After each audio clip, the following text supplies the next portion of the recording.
Hello everyone, কাঁচালঙ্কার official YouTube চ্যানেলে সবাইকে warm welcome. সামনেই আসছে ঈদ, তাই ঈদের কথা মাথায় রেখে আজকের একটা স্পেশাল রেসিপি, সেটা হলো সিমুইয়ের পায়েস। যে কোনো ফেস্টিভ্যাল কি কমপ্লিট হয় মিষ্টি মুখ ছাড়া? তাহলে চলুন শিখে নিই কি করে বাড়িতে বানাবেন সিমুইয়ের পায়েস।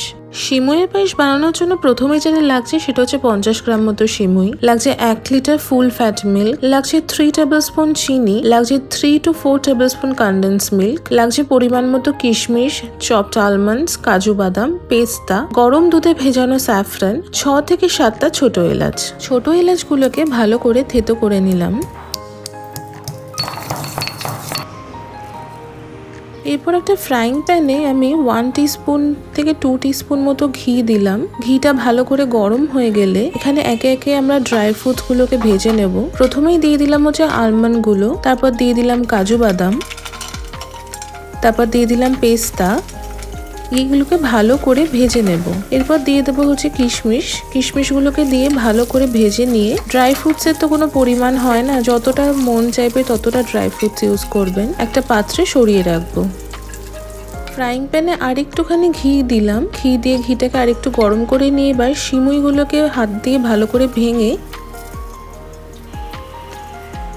হালকা করে ভেজে নেব। খুব বেশি ভাজবো না, হালকা করে ভাজবো। যখন দেখবেন একটু কালারটা চেঞ্জ হচ্ছে সেই সময় ভেজে এটাকে তুলে আবার আমরা আলাদা করে সরিয়ে রাখবো। এরপর একটা কড়াইতে 1 লিটার দুধটা দিয়ে দেবো। দুধটাকে না ভালো করে ঘন করে নিতে হবে। মোটামুটি মিনিট 10 মতো দুধটাকে ভালো করে ফুটিয়ে নেওয়ার পর সেই দুধে আমি দিয়ে দিলাম হচ্ছে এলাচটা। দিয়ে এবার ভালো করে এলাচ আর দুধটাকে ঘন করে নেব।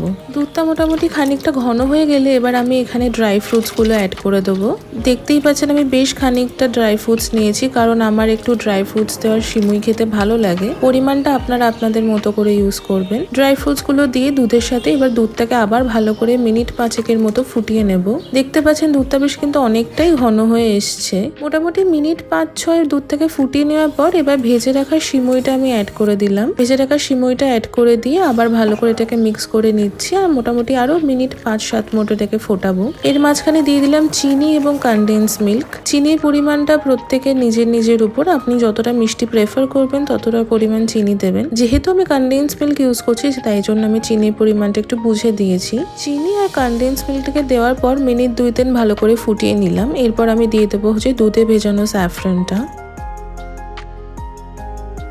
স্যাফরানটা দিয়ে দেওয়ার পর আমি সিমুইয়ের পায়েসটা আরো মিনিট 5-7 মতো ফোটাবো। যদি আপনারা পাতলা সিমুইয়ের পায়েস খেতে চান তাহলে এই সময় আপনি পায়েসটা নামিয়ে নেবেন। আর যদি আমার মতো একটু ঘন করে খেতে চান তাহলে আরো মিনিট 5-7 মতো এটাকে ভালো করে ফুটিয়ে নিতে হবে। মোটামুটি মিনিট 5-7 পর আমার সিমুই পায়েস কিন্তু একদম তৈরি হয়ে গেছে। দেখতেই পাচ্ছেন ভীষণ ঘন হয়েছে, ভীষণ ক্রিমি হয়েছে। আমার সিমুইয়ের পায়েস কিন্তু একদম তৈরি হয়ে গেছে। যারা যারা ঈদ সেলিব্রেট করছেন তাদের প্রত্যেকে আমাদের তরফ থেকে ঈদ মুবারক। আপনাদের সারা বছর যেন ভালো কাটে, বাড়ির সকলের সাথে যেন খুব সুন্দরভাবে আপনারা ঈদ সেলিব্রেট করেন। আশা করছি আমাদের আজকের রেসিপি আপনাদের সকলের খুব ভালো লেগেছে। যদি ভালো লেগে থাকে তাহলে অবশ্যই লাইক করবেন, শেয়ার করবেন, সাবস্ক্রাইব করবেন এবং আমাদের রেসিপি সকলের সাথে শেয়ার করবেন এবং কমেন্ট করে কিন্তু অবশ্যই জানাবেন যে কেমন লাগলো। দেখা হচ্ছে পরবর্তী একটা খুব সুন্দর রেসিপির সাথে। Till then happy cooking, see you soon.